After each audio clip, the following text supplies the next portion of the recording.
dhimma awwaalcha Hacaaluu Hundeessaa irratti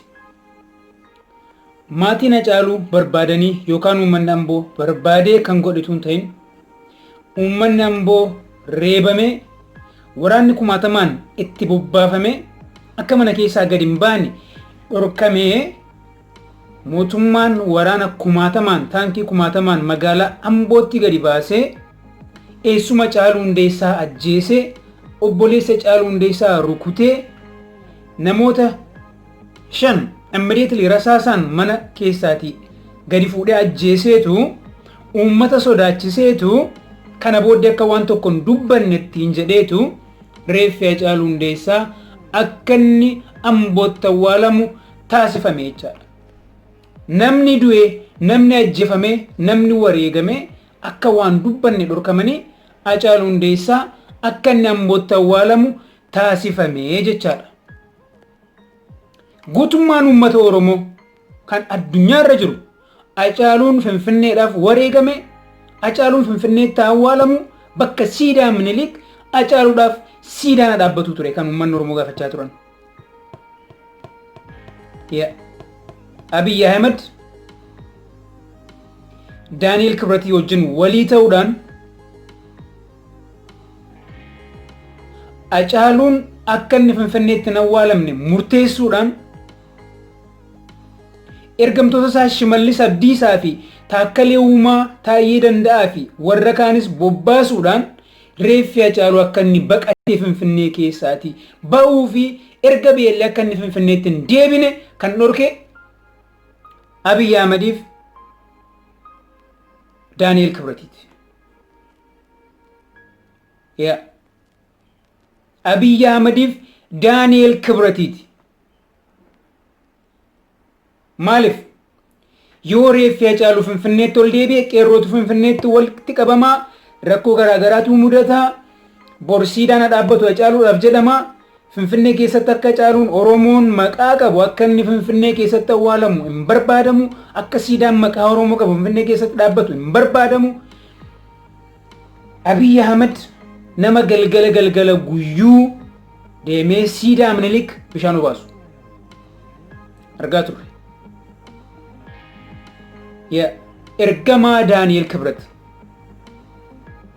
nafxanyaa afaan Oromoo dubbatu Abdii Ahmed kan obbo Ahmed Alii guddifatan guddifachaa Ahmed Alii kanaati isaa mucaa waggaa 3 waggaa 4 fidhattee maanguddoo kanatti heerumte Abdii Ahmed. Irraan qabinaa itti dubbadhaa kallattiin itti dubbadhaa namticha kanatti. Namtichi kun diina keenya guddaadha kallattiin itti dubbachuu barbaachisa. Ammas taanaan Hacaaluu Hundeessaa arra miti kan awwaalame dheengaddadha gaafa hospitaala Phaawulosiitii ba'ee sanadha kan Hacaaluun awwaalame. Gaafa sanadha kan qeerroon miliyoonaan duukaa hiriiree uummanni Oromoo miliyoonaan duukaa hiriiree halkan guutuu dhaabbachaa bulee reeffi Hacaaluu kan geggeeffame gaafa sana malee arra isteediyoomii Amboo keessatti bakka namni 100 fi namni 50 jiru kanatti miti. Yoo Hacaaluu Finfinneetti awwaalame Oromoo miliyoonii 3-4 Finfinnee dhufuu deema. Akka gaafa bilisummaa Oromoo biyya galeetti jechaadha. Waan kana arguuf dhaga'uun barbaadan miidiyaa addunyaatu dhaga'a. Miidiyaa Al Jazeeraa, BBC, KBC, CNN miidiyaa akkanaa kanatu dhaga'a jechaadha gara Finfinnee dhufee. Kanaaf Hacaaluun maal ta'uu qaba? Achitti bosona keessatti darbatamuu qaba jechaadha. Taaddee Birruu siidaan Taaddee Birruu akkamittiin bosona keessa dhaabbate jechaa turre kana dura. Maal nuun jedhan?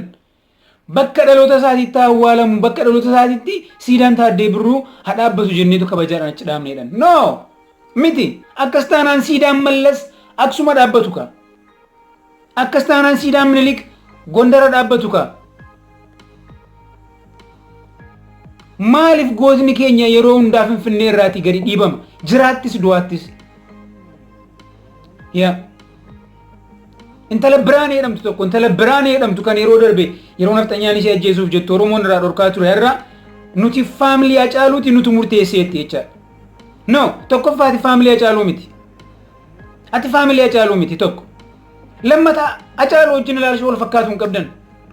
Hacaaluun Minilik diina keenyadha. Minilik uummata Oromoo fixe uummata Oromoo ajjeesee jedha Hacaaluun. Atimmoo Minilik Itoophiyaa waaltesse Itoophiyaa ijaare Minilik goota keenyaa itti atimmoo. Ati gonkumaa maatii Hacaaluus ta'uu hin dandeessu, fira Hacaaluus ta'uu hin dandeessu, ilaalcha wal fakkaataa isa Hacaaluu wajjin qabaachuu hin dandeessu intalli Biraanee jedhamtu kun jechaadha. Meerreera taakkalee uuma. Even Prezidaantiin Oromiyaa fi namoonni waa'ee Hacaaluu viidiyoodhaan gadi bu'anii uummata goyyomsaa turan kun ajjeesanii warra ajjeesanii bu'an kun jechaadha. Warra ajjeesanii boossan kun bakka awwaalcha Hacaaluutti argamuu hin dandeenye. Xalayaa barreessitanii ergitan jechaadha. Nama aangoo gadi bu'aa ministeeronni mootummaa, paartileen mormitootaa, wallistoonni namni tokko akka awwaalcha Hacaaluu Hundeessaa irratti hin argamneef daandii hunda cuftanii waraana bobbaastanii dhorkaa turtan. Yeroo kanatti garuu Teedii Afroo Abiyyi Ahmed wajjin mana Abiyyi Ahmed keessa jira. Yeroo kanatti Teediin Abiyyi wajjin mana Abiyyi Ahmed keessa jira. Seenaan isin hin dhiisin. Oromoo dubbii Hacaaluu kana itti uffisuudhaaf deemu, dubbii Hacaaluu kana awwaaluudhaaf deemu, dookumantarii isaan hojjechaa jiran beekna. Waajjira Pirezidaantii, waajjira biiroo Pirezidaantii Oromiyaa kan duraaniitti jechaadha. Maal akka isaan hojjechaa jiran beekna. Oromoof qopheessi dubbii Hacaaluu awwaaluudhaaf deemu. Dubbiin Hacaaluu Oromiyaan bilisoomsu taanaan, Oromiyaan foxxoqsu taanaan namni kana booda akka namaatti nu ilaalu hin jiru. Artistoonni Oromoo gadi ba'aa dubbadhaa waa'ee Hacaaluu. Dubbadhaa. Sodaatinaa du'i Hacaaluun hin du'e. Faayisaa Lalisaa gadi ba'ee dubbadhu. Eessa jirta Caala gadi ba'ee dubbadhu. Dubbadhaa gadi ba'aati. Nan beeka intarneetiin isin daangessuu danda'a. Garuu otoo intarneetiin jiru iyyuu hin dubbanne isin kaleessa dheengaddayyuu afaan qabattanii turtan. Sittin fakkaatin mootummaa kana wajjin fiiguun mootummaa waggaa tokko hin guunne mootummaa ji'a 3 ji'a 4 gidduutti baduuf deemu kanaan goyyoomfamtee mootummaa kana jala deddeemuu sittin fakkaatin. Sittin fakkaatin dhaadachaa turanii dubbachaa turanii in ajjeesnaa Hacaaluu jechaa turanii akkuma jedhan ajjeesan awwaalallee dhorkanichaa. Abbaan Hacaaluu Hundeessaa maal jedhe? Ilmi koo kan koo duwwaa miti kan Oromooti wanti Oromoon jedhe haa ta'uu jedhe. Kana jechuun maal? Finfinneetti awwaalamu jedhe Oromoon jennaan Finfinneetti awwaalamu jechaadha.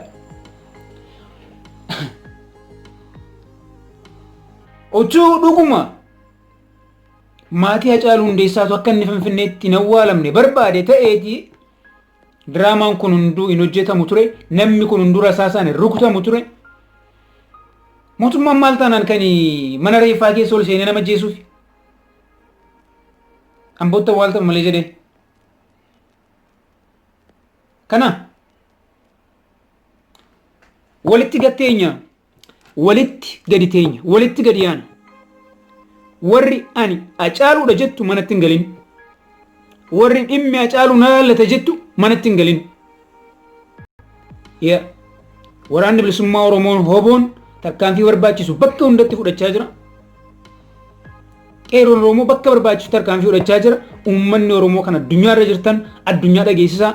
Warri biyya keessaa qabeenya jara kanaa bakka hundatti barbadeessaa daandii hunda cufaa Oromiyaan biyya Oromiyaa jedhamtu ijaarrachuu qabdi. Kaayyoo Hacaaluun irratti wareegamee fi qeerroon kumaatamaan irratti wareegaman hayyoonni keenya Jawaar Mahaammadiif Baqqalaa Garbaa dabalatee namoonni kumaatamaan Abdii Raggaasaa mana hidhaa jiran kun galma ga'uu qaba. Mana hidhaa cabsineetu gadi yaasuu qabna irraan kan hafe mana hidhaati nama nu baasaa yeroon itti jennu hin jiru kana booddee. Akka Maandeellaa fa'aa uummanni Afrikaa kibbaa mana hidhaati baasee aangootti ol fe'e nus qabsaa'ota keenya mana hidhaa isaanii caccabsinee diddiinneetu aangootti dhufuu qabna. Biyya Oromiyaa jedhamtu ijaarrannee alaabaa Oromoo fakkaatu Oromiyaa keessa dhaabbachuu qabna. Oromoon Oromoo taatee yeroo kanatti nafxanyaa wajjin dhaabbattu simagan walitti deebi'uuf teenya. Amma isiniif yeroo hin qabnu diinni keenya diina lafa jira isinii wajjin walitti deebina. Ergamaa Daani'el Kibret nafxanyaa afaan Oromoo dubbatu Abiy Ahmed kan Obbo Ahmed Alii guddifatan guddifachaa Ahmed Alii